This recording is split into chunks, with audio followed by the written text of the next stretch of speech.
Programme crime report में मावा जो मेज़बान अब्दुल खालिक मंगी। प्रोग्राम में ॻाल्हि कंदासीं त मीरपुर ख़ास ज़िले में एक अफ़सोसनाक वाक़ियो पेश आयो आहे। जिनसी ॾाढाई जो शिकार थियल निंगरी केशू कोली जेको आहे उहा क़तल कई वई। उन मामले जी जेका आहे हिन वक़्तु जांच भी कराई पई वञे, जॾहिं त SSP शबीर सेठार पारां इन समूरे जेका आहे मामले जी जांच कराइण लाइ जेको आहे त 3 SHOs ऐं 2 DSPs ते ॿुधल हिक जेका आहे कमेटी जोड़ी आहे। जॾहिं त पुलिस जा मुख़्तलिफ़ हंधनि ते छापा, जंहिंजे नतीजे में मुख्य जवाबदार सोनू कोली समेत 5 जेके जवाबदार आहिनि उहे गिरफ़्तार थी चुका आहिनि। जॾहिं त पुलिस पारां केशू कोली जो मेडिकल कराइण बैदि जेका रिपोर्ट आई उहा DNA लाइ उमाणे छॾी आहे। जॾहिं त गिरफ़्तार जवाबदारनि पारां पुलिस आॾो ॾोह जो एतिराफ़ बि कयो आहे। जॾहिं त गुरबत सबबु ऐं मजबूरी जी हालति में पंहिंजी धीअरुनि खां अहिड़ो ग़लति कमु कराईंदी हुयसि। केशू कोलीअ जी माउ राणी पारां पुलिस आॾो अहिड़ो एतिराफ़ कयो आहे ऐं पुलिस मुख़्तलिफ़ हंधनि ते छापा बि हणी रही आहे ऐं हिन समूरे मामले जी जेका आहे हिन वक़्तु जांच बि कई पई वञे। SSP Shabir Ahmad सेठार in case खे पाण ॾिसे पियो। जॾहिं त सिंध सरकार बि इन वाक़े जो जेको आहे नोटिस वरितो, जंहिंखां पोइ SSP फ़ौरन एक्शन में अची जवाबदारनि जी गिरफ़्तारी लाइ 2 DSPs ऐं 3 SHO ते हिकु कमेटी जोड़ी, जिन जेके आहिनि 5 जवाबदार खे गिरफ़्तार करे वरितो आहे। जॾहिं त निंगरी जी जेका अमड़ आहे उनजो इहो चवणु आहे त केशू कोलीअ सां थियल ज़्यादती जो जेको आहे सबबु हू जेको आहे त हिकु शख़्स खे जेको आहे त या निंगरी जेका आहे त ॾींदी, जेको उहो उनखे उमरकोट खणी वेंदो हुयो। जॾहिं त हुन इहो बि चयो त गुरबत सबबु हुन अहिड़ो कमु कयो ऐं पंहिंजी धीअरुनि खां हू ग़लति कमु कराईंदी। प्रोग्राम में हैदराबाद वाक़े ते बि ॻाल्हाईंदासीं त हैदराबाद में सलीम बाजारी जे पुटु पुलिस एहलकार जेको ASI 15 इंचार्ज उन सां जेको आहे त गारगंद कई ऐं उनखे धमकियूं ॾिनियूं। उनखां पोइ उहा जॾहिं ॻाल्हि मीडिया ते ऐं सोशल मीडिया ते अची वई ऐं ख़ासि करे जॾहिं सिंध जे राजधानी कराचीअ में अहिड़ा वाक़िया पेश ईंदा आहिनि त मुख़्तलिफ़ जेके चैनल्स आहिनि उन्हनि ते इहो रिपोर्ट थींदी आहे त वडेरे के बेटे ने ये कर दिया, वडेरे के बेटे ने ये कर दिया। जॾहिं हैदराबाद में इहो वाक़ियो पेश आयो उन ते बि मीडिया पारां जेको आहे त इहो रिएक्शन कयो। मुख़्तलिफ़ जेके चैनल्स आहिनि उन्हनि इहो चयो त वडेरे के बेटे ने पुलिस को जो है गाली गलोच की है ऐं इहो ई जेको आहे हिकु सबबु आहे जो सिंधी माण्हुनि जो जेको नालो आहे उहो नेशनल तौरु इंटरनेशनल जेको आहे त ख़राबु थींदो पियो वञे। ग़लती हिकिड़ो माण्हू करे पर समूरे जेके बि माण्हू आहिनि उनखे जेको आहे त निशानो बणाईंदो आहे। माण्हू अहिड़ी ग़लती न करे जो पंहिंजे वॾड़नि जो बि नालो हू ख़राबु करे ऐं मुख़्तलिफ़ जेके माण्हू आहिनि उहे असां ॾिसूं पिया जेके पैसे वारा आहिनि उन्हनि जा जेके पुट आहिनि उहे वीगो गाॾियुनि ते गनमेन खणी वेहनि था ऐं मुख़्तलिफ़ हंधनि ते हू अहिड़ा जहिड़ा कनि था। सिंध जे मुख़्तलिफ़ शहरनि में अहिड़ा वाक़िया पेश अची चुका आहिनि। हैदराबाद वाक़े ते बि असीं ज़रूरु ॻाल्हाईंदासीं ऐं प्रोग्राम में असीं लाड़काणे में जेको कबूतर जी चोरी ते हिकु नींगर खे जेको आहे त मां त नींगर ई चवंदुमि, ज़ाहिर हू हुयो त नौजवान छोकिरो पर हुनजी जेका उमिरि हुई उहा एतिरी न हुई। साहिल सोलंकी जंहिंजो लाश जेको आहे त लाकअप मां वली थाणे में ऐं जेको आहे त हथु आयो। जॾहिं त पुलिस पारां इहो चयो त नौजवान जेको आहे त ख़ुदकशी कई आहे, पर उन्हनि जे वारसनि पारां इहो चयो त हुन नौजवान जेका आहे त ख़ुदकशी न आहे कई, पर पुलिस जेको आहे त तशदुद करे हुनखे मारियो आहे। हिन समूरे मामले जी बि हिन वक़्तु जेका आहे जांच हले पई। SSP लाड़काणो रोयल खोसो उन राति थाणे ते ड्यूटी कंदड़ 3 पुलिस एहलकारनि खे मुअतल करे छॾियो आहे। जॾहिं त साहिल सोलंकी जो जेको पोस्टमार्टम रिपोर्ट आहे उन में ख़ुदकशी ॿुधो आहे त साबित न आहे थी ऐं वारसनि साहिल सोलंकी जा जेके वारस हुआ उन्हनि FIR पाड़े जे हिकु भाउ अली हसन केरी जेको आहे त ऐं उन मथां दाख़िल कराई आहे। ऐं जॾहिं जेको आहे त कबूतर चोरी जो इल्ज़ाम हुयो उहो बि हिन बासर अली हसन हिन नौजवान मथां आयो ऐं वली थाणे जे SHO अब्दुल रज़ाक ट्रगड़ समेत एहलकारनि ख़िलाफ़ बि जेको आहे त हुनजा वारस FIR दाख़िल जेको आहे त चवनि पिया त हू कराईंदा। हुननि जो जेको नौजवान आहे हुनखे बेदर्दीअ सां क़तल करायो आहे। प्रोग्राम में इन टिनी टॉपिक ते असीं ॻाल्हि कंदासीं। पहिरीं ॻाल्हि कंदासीं त जेको ही मीरपुर ख़ासि में हिकु अफ़सोसनाक वाक़ियो पेश आयो आहे, निंगरी केशू कोली जे क़तल वारो मामिलो। इन ते हिन वक़्तु असांखे टेलीफोन ते जॉइन कयो आहे प्रोग्राम में SSP मीरपुर ख़ासि शबीर अहमद सेठार। अस्सलाम वालेकुम सर। वालेकुम सलाम। सर, ये अफ़सोसनाक वाक़ियो पेश आयो आहे निंगरी केशू कोली जो जेको क़तल वारो मामिलो, उन सां ज़्यादती बि कई वई। उनजी जेका आहे माउ समेत 6 जवाबदार जेको आहे त गिरफ़्तार थी चुका आहिनि। ॿुधण में इहो आहे त उनजी जेका माउ आहे उन पुलिस आॾो एतिराफ़ बि कयो आहे त गुरबत सबबु जेको आहे त हू पंहिंजी नियाणियुनि खां अहिड़ो कमु कराईंदी। ऐं सोनू कोहली नाले हिकिड़ो माण्हू आहे जेको उन निंगरीअ खे उमरकोट खणी वेंदो हुयो। जी बिल्कुलु तव्हां सही ॿुधो आहे। सिर्फ़ु सोनू कोहली न, हुन सां गॾु हिकिड़ो हीरो कोहली बि हो जेके उन्हनि खे अनफॉर्चुनेटली होॾे खणी वेंदा। ऐं असां हुन में जेके जिन माण्हुनि खे खणी विया सभु माण्हू गिरफ़्तार कया आहिनि। उन्हनि बि पंहिंजो हुनजी माउ खां अलावा उन्हनि बि पंहिंजे गुनाह जो एतिराफ़ कयो आहे जेके हींअर जेल में आहिनि। सर DNA रिपोर्ट बि ॿुधो आहे उमाणी वई आहे, छा उहा रिपोर्ट अची वई आहे या हुन में कुझु ॾींहं लॻंदा अञा? सो हुन में DNA रिपोर्ट काफ़ी माना इहो जेको हफ़्ते जो पुराणो किसो आहे पंहिंजो जेको इहो थियो आहे हुन में DNA रिपोर्ट ज़रूरी न आहे त हुन में जेके जुदा वञा न असां DNA रिपोर्ट बि करायूं पिया। गॾो गॾु हुनजी कंसेशन बि आहे। असांजी कोशिशि इहा आहे त इन जेके मुलज़िम आहिनि इन्हनि खे कोर्ट में पेश करे इन्हनि जी 164 कराए त जीअं उन्हनि खे सज़ा मिली सघे। अवां सर हिकु जेका आहे त टीम बि जोड़ी जंहिंमें 2 DSP ऐं 3 SHO शामिल आहिनि त पुलिस खे का ॿी अॻुभराई हासिल थी आहे? फ़िलहाल त हीअ जेका आहे हुनजी माउ समेत 5 जवाबदार गिरफ़्तार थी चुकिया आहिनि। छा ॿियो बि को नेटवर्क हुयो या इहे ई जेके आहिनि जवाबदार आहिनि जेके अहिड़ो? उन्हनि खे बिल्कुलु ॿी अॻुभराई उन्हनि थी आहे त हुनजी ॿी हिकु सिस्टर हुई जंहिंखे बि अहिड़े नमूने मिसयूज़ कंदा हुआ जंहिंजे लाइ बि कार्रवाई थिए पई। ऐं हिन जी तफ़्तीश जेकी आहे SHO मुमल करे पई। ऐं 2 DSP ऐं 2 सीनियर अफ़सर जेके हिन मुक़ररु आहिनि जेके सॼे हिन वाक़े जी इंक्वायरी करे मूंखे रिपोर्ट ॾींदा अकेडमी जे असां हुन ते कार्रवाई कंदासीं। मां तव्हांखे इहो ॿुधाईंदो हलां त हिन में गवर्नमेंट ऑफ सिंध ऐं पंहिंजो असांजे लोकल पार्लियामेंटरी आहिनि उन्हनि जी हिदायतुनि ते जॾहिं उहे पाण FIR न पिया कराइनि मालिक त असां स्टेट जी तरफ़ां FIR लॉन्च कई आहे त हिन में को कम्प्रोमाइज़ जो अहिड़ो को बि चांस न आहे। इंशाल्लाह हिनखे सज़ा ॾियारे रहंदासीं। सर निंगरी जो वालिद साम्हूं आयो आहे हिन मामले ते, उनजो छा चवणु आहे? इवन हुनजी मदर या ॿियो को बि उन्हनि जी मतिलबु को बि साम्हूं न आयो आहे। स्टेट जी तरफ़ां FIR आहे। हिननि 6 जवाबदार गिरफ़्तार आहिनि। ऐं जेके हुनजी माउ सोनू ऐं हीरो कोहली जेके मेन हुनखे वॾे वठी वेंदा उन खां जेके माण्हू हुन में इन्वॉल्व आहे उमरकोट जा भुजो कोहली, अलाउद्दीन सोलंकी ऐं रमज़ान चाहियो इहे गिरफ़्तार थी विया आहिनि जिन पंहिंजी सही जेको हुननि कई गुनाह कयो आहे हुनजी कंफेशन बि कई आहे जेका असां को कोर्ट में हुनखे पेश कंदासीं।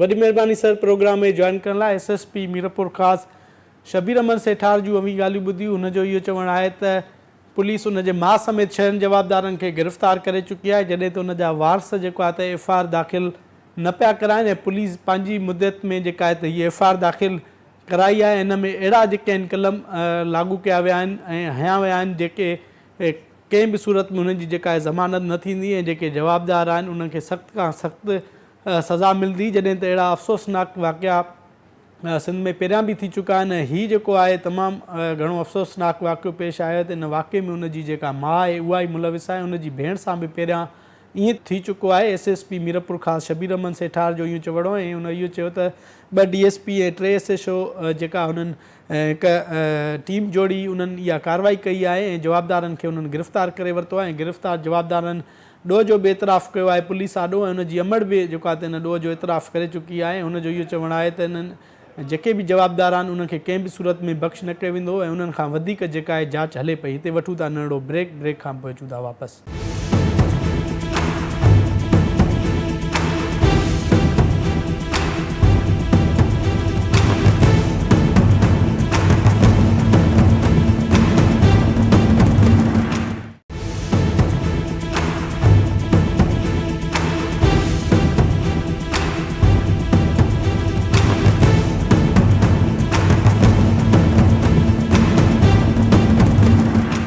वेलकम बैक नाज़रीन। प्रोग्राम में ॻाल्हि कंदासीं त सलीम बाजारी जो पुटु कासमाबाद में पुलिस के जेके गारगंद ॾींदे नज़र अचे पियो ऐं वीडियो बि काफ़ी जेको आहे त सोशल मीडिया ते वायरल थी आहे। जॾहिं अहिड़ा वाक़िया पेश अचनि था त मीडिया पारां इहो चवंदो वॾेरे के बेटे ने ये कर दिया, वॾेरे के बेटे ने वो कर दिया, जंहिंजे करे सिंधी माण्हुनि जो जेको नालो आहे उहो तमामु ख़राबु थिए पियो। हिकु जेके नंढी उमिरि जा ॿार आहिनि जॾहिं उहे प्रोटोकॉल ॾिसनि था ऐं वॾियूं गाॾियूं ॾिसनि था त हू पंहिंजे आपे मां निकिरी वञनि था। ॿिए तरफ़ इहो बि आहे त पुलिस जा कुझु एहलकार या जेके SI या SHOs आहिनि उन्हनि जूं बि कुझु ग़लतियूं आहिनि। जॾहिं हू रोडनि ते बीहनि था त हू पंहिंजूं अखियूं जेको आहे त मथे करे बीहनि था ऐं माण्हुनि सां जेको ॻाल्हाइण वारो रवैयो आहे उन्हनि जो तमामु ख़राबु आहे। ख़ासि करे सिंध जे राजधानी कराची में बि जॾहिं रोडनि ते पुलिस बीहे थी ऐं रेंजर्स जा एहलकार बीहनि था त रेंजर्स जे एहलकारनि जे ॻाल्हाइण जो अंदाज़ु पंहिंजो आहे ऐं हू सम्झनि था त हीअ पढ़ियल लिखियल फैमिली आहे।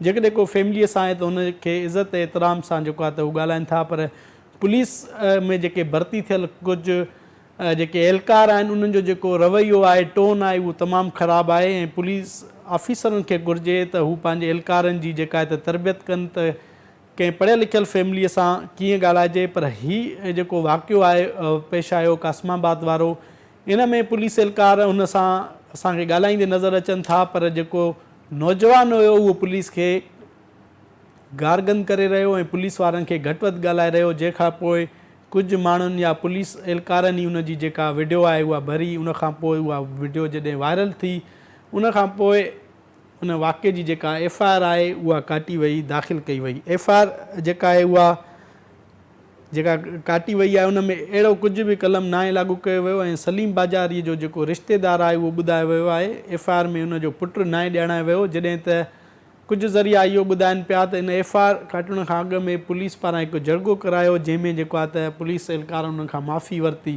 पर इहे जेका आहे ॻाल्हि उनजो को सबूत नाहे या का नाहे, इहे जेके आहिनि मुख़्तलिफ़ जेके ॻाल्हियूं हलनि पियूं त इन जो जेको आहे जड़गो करायो। इन समूरे मामले ते हिन वक़्तु असांखे टेलीफोन ते जॉइन कयो आहे हैदराबाद सिंध TV न्यूज़ जे ब्यूरो चीफ ज़फ़र अकड़ो। अस्सलाम वालेकुम ज़फ़र। ज़फ़र, हीउ जेको आहे वाक़ियो पेश आयो हैदराबाद कासमाबाद में 15 जो जेको इंचार्ज हुयो उनखे सलीम बाजारी जो पुटु गारगंद ॾींदे नज़र अचे पियो ऐं मुख़्तलिफ़ TV चैनल्स ते बि इहे ख़बरूं हलियूं, सोशल मीडिया ते बि काफ़ी जेको आहे त इहा वीडियो वायरल थी, जंहिंखां पोइ शहनि जवाबदारनि ते ॿुधो आहे FIR दाख़िल थी। हिन वक़्तु केतिरा माण्हू जेको आहे त हिन FIR में गिरफ़्तार थी चुका आहिनि? महिरबानी अब्दुल ख़ालिक, सभ खां पहिरियां त जेका FIR कटी वई आहे उन FIR में कंहिं बि क़िस्म जो को कलम गॾो लागू न कयो आहे ऐं उन FIR मुताबिक़ जेको कलम लागू कया आहिनि उहे अहिड़ा आहिनि जो सची ज़मानत ते को बि माण्हू शिनाख्ती कार्ड जी कापी खणी वञे त पहुचंदो त हुन जी माण्हूअ जी ज़मानत थी सघे थी। ऐं हुन में जेको मुख्य माण्हू आहे जेको सलीम बाजारी साहिब जो सरजंद आहे, उन जो नालो न ॾिनो वियो आहे। हुन में सिर्फ़ु इहो लिखियो वियो आहे त सलीम बाजारी जो माइट आहियां। हालांकि हू हुन वीडियो में क्लियर चवे थो त मां सलीम जो पुटु आहियां, सलीम जो पुटु आहियां, पर हुनजे बावजूदि FIR में इहो ॼाणायो वियो आहे त सलीम बाजारी जो माइट आहे। सही। ऐं उन FIR जे मुताबिक़ अञा ताईं FIR थियण खां पोइ बि न का गिरफ़्तारी थी आहे, न को माण्हू ज़मानत कराइण वियो आहे, न ई को पुलिस रिएक्ट कयो आहे। बाक़ी रहियो ॻाल्हि इहो वाक़ियो कीअं पेश आयो, इहो वाक़ियो ईअं पेश आयो त राति जो 11 खां पोइ तक़रीबन कासमाबाद में जेके वॾेरा आहिनि, रिटायर या हाज कामोरा आहिनि या पुलिस ऑफिसर आहिनि, उन्हनि जा जेके लाडला ॿार हूंदा आहिनि उहे राति जो 11 खां पोइ कासमाबाद जा धणी हूंदा आहिनि ऐं उन्हनि खे वॾियूं वॾियूं गाॾियूं हूंदियूं आहिनि। कंहिं गाॾीअ में वॾो साइलेंसर लॻल हूंदो आहे जो तमामु वॾो आवाज़ु ख़तरनाक हूंदो आहे, जिथां बि क्रॉस कंदो आहे त उते जेके मौजूदु माण्हू हूंदा आहिनि उहे हैरान थी वेंदा आहिनि। ऐं उनजे मथां पुलिस वारियूं सायूं बतियूं लॻियल हूंदियूं आहिनि राति जो, सॼी राति पूरी कासमाबाद। ज़फ़र, हिन ते त सिंध सरकार पारां इहो चयो आहे त जेके जा बि गाॾियुनि जा ब्लैक शीशा आहिनि, फैंसी नंबर प्लेट आहिनि या रूटर वग़ैरह लॻियल आहे त उन्हनि ख़िलाफ़ कार्रवाई थींदी। छा इहे हैदराबाद में कार्रवाइयूं न पियूं थियनि? कंहिं बि क़िस्म जी का बि कार्रवाई न थींदी आहे। उहा कार्रवाई सिर्फ़ु माण्हुनि जे लाइ हूंदी आहे। जेकॾहिं तव्हांखे का नंढी गाॾी हूंदी, अल्टो हूंदी, कोरे हूंदी या का ॿी नंढी गाॾी हूंदी, पुराणे मॉडल में गाॾी हूंदी, माना सम्झंदा अॻिला त हीउ को ग़रीब माण्हू आहे, हीउ को बि मुदाहिमत न कंदो, हुनखे वॾी गाॾी वारो का बि बदमाशी करे त हुनखे खुलियल छूट आहे। 100% ईअं आहे, 100% ईअं आहे। वॾी गाॾी वारे जे लाइ हीअ त वनफा जे हिन राह पोटे साहिब खे सलाम आहे जो हुन इन वॾियुनि गाॾियुनि 2 वॾियूं गाॾियूं जो हुन हली पयसि, हुनखे हथु ॾेई बीहारियो, इशारो ॾेई जो हुनखे एतिरी हिमत थी। न त पुलिस एहलकारनि खे हिमत ई न थींदी आहे, वर्दीअ सां बीठा हूंदा आहिनि, तॾहिं बि जेका सो कंहिं वॾी गाॾीअ खे हथु न ॾींदा आहिनि। वॾी गाॾी वारा तमामु घणियूं मन मस्तियूं कंदा आहिनि, पर हुनजे बावजूदि शीशा कारा त छा, पर हुनजे मथां पुलिस जा जेके साई बत्ती लॻियल हूंदी आहे उहा बि करंदी आहे। हिकिड़ो मां तव्हां खां सुवालु पुछंदुमि, कुझु माण्हू वरी इहो चवनि पिया त इहो ॼाणी वाणी वाक़ियो पेश करायो वियो आहे सिंध जे वॾे वज़ीर खे बदनाम करण लाइ। उनजो जेको ख़ासि माण्हू आहे सलीम बाजारी, उनजे पुट खे पुलिस वारनि ज़ोरीअ जेको आहे त उन सां जेको रवैयो उहो ख़राबु कयो, ज़ोरी उनखे मजबूर कयो, उन खां बाद इहो ॻाल्हायो। इन ॻाल्हि में केतिरी सदाकत आहे? में ॻाल्हि इहा आहे अब्दुल ख़ालिक त कंहिं बि क़िस्म जो को बि प्लान न हूंदो आहे राति में ही जेके नौजवान आहिनि इहे कंहिं प्लान जो ये ॻाल्हियूं हलनि पियूं मां इन करे अव्हां खां क्लियर करणु चाहियां थो जी सही ॻाल्हि अथव इन में कंहिं बि क़िस्म जी का साज़िश न आहे हिन जी इहा रूटीन आहे रोज़ जे बुनियादनि ते तव्हां क्रॉस कंदा आहिनि हिन जे बिल्कुलु पोएं पासे खां हिन जो वॾो घर ठहियलु आहे सलीम बाजारी साहिब जो जंहिंमें तक़रीबन 4 खां हिन जेका मां हिकिड़ी मज़ेदार तव्हांखे ॻाल्हि ॿुधायां थो त हिन जेके नौजवान चयो न त असांजे डाले में तव्हां जहिड़ा 4 माण्हू विहारे वेठा हूंदा आहियूं इहा हक़ीक़त आहे त जेको हिन वक़्तु मुस्लिम सोसाइटी में सलीम बाजारी साहिब जा 3 हिकिड़ा वॾा महल ठहियल आहिनि उन्हनि महलनि जे ॿाहिरां हिकु हेठि आहे ऐं 4 पुलिस कांस्टेबल उते वेठल हूंदा आहिनि उन्हनि 24 कलाक उते ड्यूटी हूंदी आहे पर जेकॾहिं हुन घर जो रुॻो दरवाज़ो खुलंदो आहे त उहे पुलिस कांस्टेबल ईअं अची बीहंदा आहिनि ॼण को हुननि जो अॻियां SSP अची हुजे ॼण को हुननि जो हितां को वॾो माण्हू अची हुजे ऐं एॾो हुनखे प्रोटोकॉल मिलंदो आहे बहरहाल ही का साज़िश हुई ईअं थी वियो ऐं हिकिड़ी वॾी जेका असली शइ आहे जेका मां तव्हांखे ॿुधाइण थो चाहियां हिन प्रोग्राम जे थ्रू त राति जे टाइम ते जेके पुलिस एहलकार चेकिंग ते बीहनि था न उन्हनि जो अखियूं नेड़ ते लॻल हूंदियूं आहिनि ऐं ॿियो वॾो मसइलो इहो आहे हुनखे वर्दी ताक़त न हूंदी आहे जंहिंजे करे आम माण्हू जेको क्रॉस करे थो पोइ मोटरसाइकिल वारो हुजे नंढी गाॾी वारो हुजे थोरी वॾी गाॾी वारो हुजे हुननि खे मोबाइल सां जेका लाइट ॿरंदी आहे मोबाइल वारी उन सां हुनखे बीहारण जी कोशिशि कई वेंदी आहे पर कंहिं बि एहलकार खे वर्दी पातल न हूंदी आहे ऐं जेके एहलकार मौजूदु हूंदा आहिनि SHO हूंदो आहे या हुनजी वॾी ज़रूरत हुन सां गॾु जेकॾहिं 2 पुलिस एहलकार हूंदा त 4 हुननि सां प्राइवेट माण्हू हूंदा आहिनि उहे प्राइवेट माण्हू बि हुननि जा जेके पंहिंजा हूंदा आहिनि उहे ई सभु कुझु कंदा आहिनि बदअख़लाक़ी सां पेश अचणु ऐं माण्हुनि खे दाबा ॾियणो ऐं राति जो बीहण में एॾे क़िस्म जो हिकिड़ो ख़तरनाक आहे हाणे जेके तव्हां जीअं सवेल इंट्रो में ॿुधायो त रेंजर्स बि बीहंदी आहे कंहिं कंहिं जॻह ते जेके कैंटोनमेंट वारा इलाइक़ा आहिनि उते पाक आर्मी जा जवान बि बीहंदा आहिनि चेकिंग कंदा आहिनि रेंजर्स पाक आर्मी जा जवान जॾहिं बीहारींदा आहिनि माण्हूअ खे वॾो माण्हू हुते बीहंदो आहे इतमाद सां हुननि खे पुछंदा आहिनि सिर्फ़ु चेक करे माण्हूअ जी बॉडी लैंग्वेज माण्हूअ जो चहिरो ॾिसी सम्झी वेंदा आहिनि त अॻिले माण्हूअ खां चेकिंग करणु घुरिजे या न करणु घुरिजे या हिन में छा आहे हुनखे छॾे ॾींदा आहिनि पर हीअ जॾहिं बीहंदा आहिनि त हे कंहिं बि क़िस्म जो इहो तासुर ई न ॾींदा आहिनि अॻिले माण्हूअ खे त भई अॻिले माण्हू जा फैमिली गॾु आहे अॻिलो माण्हू को सरकारी मुलाज़िम आहे को ऑफिसर आहे को बिज़नेसमैन आहे या को शागिर्द आहे न उहो हुनजे मथां चरत कंदा आहिनि हिन महिल राति जो टाइम आहे केॾां पियो वञी किथां आयो हुई गाॾी जा कागज़ कोन्हनि के लाइट छो नथी भरे पोइ हीअ तोसां गॾु केरु आहे हीअ एॾे हिकिड़ो हुनजो रवैयो ख़राबु हूंदो आहे जो कहिड़ो बि माण्हू हूंदो आहे पोइ हुनखे ज़फ़र हिन वक़्त ताईं जेका FIR दाख़िल थी आहे उन मां हिकु बि जवाबदार अव्हां जो चवण आहे त गिरफ़्तार पुलिस न आहे करे सघी न ई किथे पुलिस पारां रेड कई वई आहे बिल्कुलु ईअं ई आहे का बि गिरफ़्तारी न थी आहे न रेड थियो आहे ऐं न ई वॾी हुननि ॼाणायल जवाबदारनि खे एतिरी जेका थी आहे जो वञी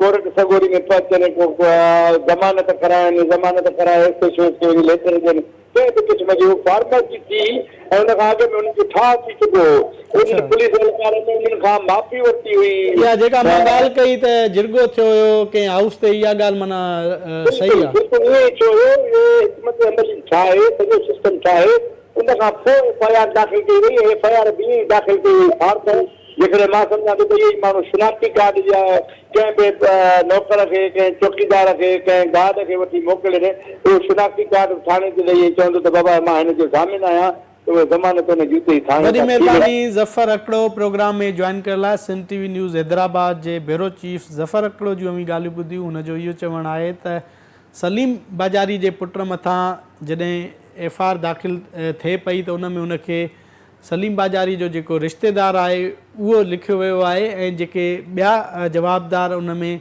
शामिलु कया विया आहिनि उन्हनि खे बि पुलिस हिन वक़्त ताईं गिरफ़्तार न करे सघी ऐं इन FIR खां अॻु में हिकु जिरगो थियो जंहिंमें जेको आहे त पुलिस वारनि ऐं जेके नौजवान जेके वीडियो में असांखे नज़र अचनि पिया उन्हनि जो हिकु सुलहनामो थियो उन खां बाद जेका इहा FIR दाख़िल थी ऐं हुनजो इहो बि चवणु आहे त कासमाबाद में सलीम बाजारी जा 3 वॾा घर आहिनि जिते बि पुलिस जी केतिरी नफ़री ऐसा ऐं पुलिस एहलकार जेको आहे त उते मुक़ररु थियल आहिनि हिकु तरफ़ त सलीम बाजारी न चूंडियल नुमाइंदो आहे न को वॾो कामोरो आहे न ई जेको आहे त को हुकूमती धुर जो अहम जेको आहे त पुर्ज़ो आहे पर हू संजय वॾे वज़ीर जो ख़ासि माण्हू आहे जंहिंजे करे बि खेसि हिन वक़्तु फुल प्रोटोकॉल ॾिनो वियो आहे ऐं एतिरो प्रोटोकॉल शायदि ई कंहिं मिनिस्टर वटि हुजे। ॾिसजे त पुलिस इन में मुलविस माण्हुनि ख़िलाफ़ु केतिरी कार्रवाई करे थी, छाकाणि त पुलिस मथां बि वॾी तनक़ीद थी आहे ऐं पुलिस जो जेको मोराल आहे उहो बि तमामु घटिजी वियो आहे। आई.जी. सिंध गुलाम नबी मेमण साहब खे घुरिजे त इन समूरे वाक़े में मुलविस माण्हुनि ख़िलाफ़ु कार्रवाई कराए ऐं जेके नाला इन में शामिलु कया विया आहिनि उन्हनि खे गिरफ़्तार करे सख़्त खां सख़्तु सज़ा ॾिनी वञे त ॿीहर को नौजवान अहिड़ो वाक़ियो पेश न करे सघे। हिते वठूं था नंढो ब्रेक खां पोइ अचूं था वापसि।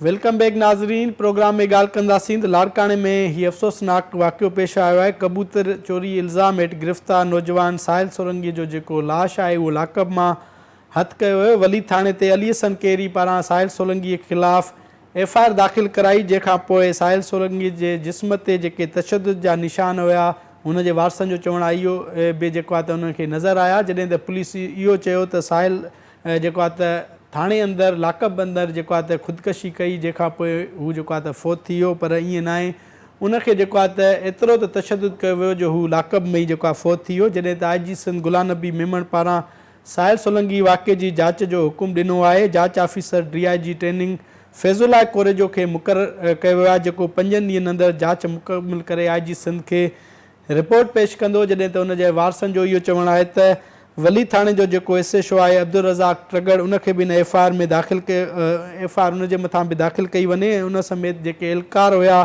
ऐं जंहिं साहिल सोलंकीअ मथां FIR दाख़िल कराई बासर अली हसन केरी उनखे बि हिन FIR में शामिलु कयो वञे। इन समूरे मामले ते हिन वक़्तु असांखे टेलीफोन ते जॉइन कयो आहे सिंध TV न्यूज़ लाड़काणे जे रिपोर्टर गुलबार शेख। अस्सलाम वालेकुम गुलबार। वालेकुम सलाम। गुलबार, इहो ॿुधाइजो त हिन जा साहिल जा वारस छा पिया चवनि? पहिरियां त पुलिस इहो रंग ॾिनो त नौजवान लाकब अंदरि जेका आहे त ख़ुदकशी कई आहे, पर हुनजे वारसनि जो इहो बि चवणु आहे त नौजवान जे जिस्म ते तशदुद जा निशाना ऐं पुलिस तशदुद में हू जेको आहे त फ़ौत थी वियो आहे। जी अब्दुल ख़ालिक, ही जीअं वाक़ियो पेश आयो त उन वाक़े जे थोरे जेकॾहिं पस मंज़र वेंदासीं त साहिल सोलंकी मथां जेको इल्ज़ाम लॻो हो चोरीअ जो, उहो कबूतरनि चोरीअ जो इल्ज़ाम हुयो ऐं उन चोरीअ में उतां जो बासर जेको वॾेरो आहे हुननि जो पाड़े जो, उनखे प्राइवेट नमूने सां उनखे खंभियो ऐं हुनखे पंहिंजी ताक़त ते वठी वियो। उनखां पोइ हुनखे तशदुद निशानो बणायो, जंहिंखां पोइ वरी हुन पुलिस वली थाणे जी पुलिस खे जेको आहे सो साहिल सोलंकीअ खे ॾिनो ऐं राति जो पोएं पहर में तक़रीबन वारसनि खे इहो 5 वॻे धारा इहो वारसनि खे इतलाह मिलियो त तव्हांजे नौजवान साहिल सोलंकी जो लाश सर्दखाने में पियल आहे। त बकौल उन्हनि वारसनि जे त उन पोस्टमार्टम जुडिशियल मजिस्ट्रेट जी निगरानीअ में थियो ऐं उनजे मथां जेको आहे सो तशदुद जा निशान हुया। उन खां अलावा पुलिस जो इहो मौक़िफ़ आहे त नौजवान पंहिंजे शलवार जो नाड़े जे मार्फत नाड़े मां रस्तो कढी करे उन मां जेको आहे सो उन फाउ ॾिनो आहे ऐं ख़ुदकुशी कई आहे। हाणे पोस्टमार्टम रिपोर्ट बि पधरी थी वई आहे। गुज़िरियल राति देरि सां इहा पोस्टमार्टम रिपोर्ट पधरी थी, जंहिंमें डॉक्टरनि तस्दीक कई आहे त हिन जो जेको मौत वाक़ियो थियो आहे उहो फाउ खाई जेको आहे सो हुन में ख़ुदकुशी ते न आहे, पर वरी उन में इहो ॾिनो आहे त हुनजे गले ते निशान ज़रूरु आहिनि जेके 3 सेंटीमीटर जेको सो ॿुधायो वञे थो ऐं हुनजे हॾी न आहे बगल, त माना इहो ख़ुदकुशी इहो साई खाई जेको आहे सो मौत वाक़ियो न आहे थियो। त इन मां इहो तस्दीक थी वई ऐं DIG फैज़ुल्ला कोरेजो जेको इंक्वायरी ऑफिसर आहे मुक़ररु कयो वियो आहे हिन हवाले सां, उन सभिनी जा बयान वरिता आहिनि, हिन जे वारसनि जा बयान वरिता आहिनि। वली थाणे जे SHO जेको अब्दुल रज़ाक ट्रगड़ आहे उन जा बि बयान थी विया आहिनि ऐं जाइ वारदात बि उहो पुलिस लाकब बि ॾिठो आहे ऐं पुलिस लाकब जी छत तक़रीबन जेको आहे सो 12 फुट 14 फुट जेके 15 फुट मथे आहे जेका आहे उन में कीअं रसो थो ॿधे साहिल सोलंकी। त इहे कुझु सवाल आहिनि जेके माना शक पैदा कनि था। ऐं हाणे रिसेंटली मुंहिंजो हुनजे सोटनि सां ॻाल्हि ॿोल थी साहिल सोलंकीअ जे, उनजो उन्हनि ॿुधायो त हू FIR पुलिस नथी दाख़िल करे ऐं हू अदालत में विया आहिनि। सेशन जज लाड़काणे में उन्हनि वकील जी मार्फत अदालत में दरख़्वास्त ॾिनी आहे ऐं अदालत जे थ्रू FIR गुलबार SSP रोयल खोसे हुन ते छा मौक़िफ़ आहे, हुन जो को बयानु आयो आहे? पहिरें ॾींहं खां वठी जेको आहे सो SSP रोयल खोसो 2 ॾींहं त चुप रहियो। पोइ जॾहिं मीडिया जो जेको आहे सो प्रेशर अची वियो ऐं उन प्रेशर में अची करे जेको आहे सो उन राति ते इहो वाक़ियो पेश आयो आहे। उन राति ते जेके ड्यूटीअ ते मौजूदु हुया, नंढो मुछियो थाणे जो 2 एहलकार, हिकिड़ो संतरी हुयो ऐं हिकिड़ो ॿियो एहलकार, उन्हनि 3 ॼणनि खे जेको आहे सो मुअतल कयो आहे ऐं 4 ॾींहंनि खां पोइ जेको आहे सो SHO वली थाणे खे बि जेको आहे सो अब्दुल रज़ाक ठगर खे बि हटायो आहे, पर उते उन वली थाणे ते नए SHO खे अञा कंहिंखे मुक़ररु न कयो वियो, हटायो वियो आहे, पर उन ख़िलाफ़ का बि कानूनी कार्रवाई न थी सघी। न, अञा ताईं डिपार्टमेंटली कार्रवाई न आहे थी ऐं फैज़ुल्ला कोरे जो जेको DIG आहे, उन जेको inquiry officer IG Sindh police मुक़ररु कयो आहे, उहो इंक्वायरी करे थो डिपार्टमेंटली आहे, उनखे ॾिसे थो ऐं हिकिड़ी बि जुडिशियल इंक्वायरी बि इन मामले जी हलंदड़ आहे। वॾी महिरबानी गुलबार शेख प्रोग्राम में जॉइन करण लाइ। सिंध TV न्यूज़ लाड़काणे जे रिपोर्टर गुलबार शेख जूं ॿी ॻाल्हियूं ॿुधियूं। हुनजो इहो चवणु आहे त SSP रोयल खोसो 4 ॾींहं इन समूरे वाक़े खां बेख़बर पाण खे सम्झे पियो या का ॿी ॻाल्हि हुई त हू चुप हुयो। उन खां बाद जेको आहे त उन जेके ड्यूटीअ ते मौजूदु जेके एहलकार आहे उन्हनि खे हटायो वियो, जंहिंमें हिकु संतरी ऐं जेके 2 एहलकार आहिनि उन्हनि खे जेको आहे त उतां हटायो वियो। जॾहिं त नौजवान जी जेका आहे पोस्टमार्टम रिपोर्ट में बि ख़ुदकशी साबित न थी। हुनजे वारसनि पहिरियां इहो शक ॾेखारियो त नौजवान खे क़तल कयो आहे। बासर पहिरियां उताक ते उनखे तशदुद जो निशानो बणायो, उनखां पोइ उनखे पुलिस हवाले कयो। जॾहिं त नौजवान जो जेको लाश आहे उहो लाकअप मां हथु आयो ऐं उनजे वारसनि खे सुबुह 5 वॻे इहो इतला ॾिनो वियो त तव्हांजे नौजवान जो जेको लाश आहे उहो सर्दखाने में पियल आहे। अॼु सिंध पारां फैज़ुल्ला कोरे जो जेको DIG ट्रेनिंग आहे उनखे 5 ॾींहंनि अंदरि रिपोर्ट पेश करण जो चयो आहे। उनजे वारसनि खां बि बयान वरिता आहिनि ऐं लाकअप जो बि जेको आहे त दौरो कयो आहे। जॾहिं त SSP रोयल खोसो सिर्फ़ु 3 पुलिस एहलकारनि खे मुअतल कयो आहे, जॾहिं त SHO जेको आहे वली थाणे जो अब्दुल रज़ाक ट्रगड़ उनखे बि उन थाणे तां हटायो वियो आहे, पर उन ख़िलाफ़ का बि हिन वक़्त ताईं कानूनी कार्रवाई न थी सघी। ॾिसजे त पुलिस जेको आहे त पंहिंजे पटे बाहिनि खे इन वाक़े में बचाए थी या उन्हनि ख़िलाफ़ का कार्रवाई करे थी। हिकु तरफ़ लाड़काणे जा माण्हू इहो ई मुतालबो कनि था त इन वाक़े में मुलविस जेके बि आहिनि, बासर वॾेरो हुजे या पुलिस एहलकार हुजनि या SHO हुजे, उन ख़िलाफ़ कानूनी कार्रवाई जेको आहे त कई वञे। उनजे वारसनि पारां अदालत जो बि दर खड़कायो आहे। उन्हनि खे उमेदु आहे त अदालत मां खेनि इंसाफ़ मिलंदो। पंहिंजे मेज़बान अब्दुल ख़ालिक मंगीअ खे अॻे प्रोग्राम ताईं ॾींदा इजाज़त। अल्लाह भाई।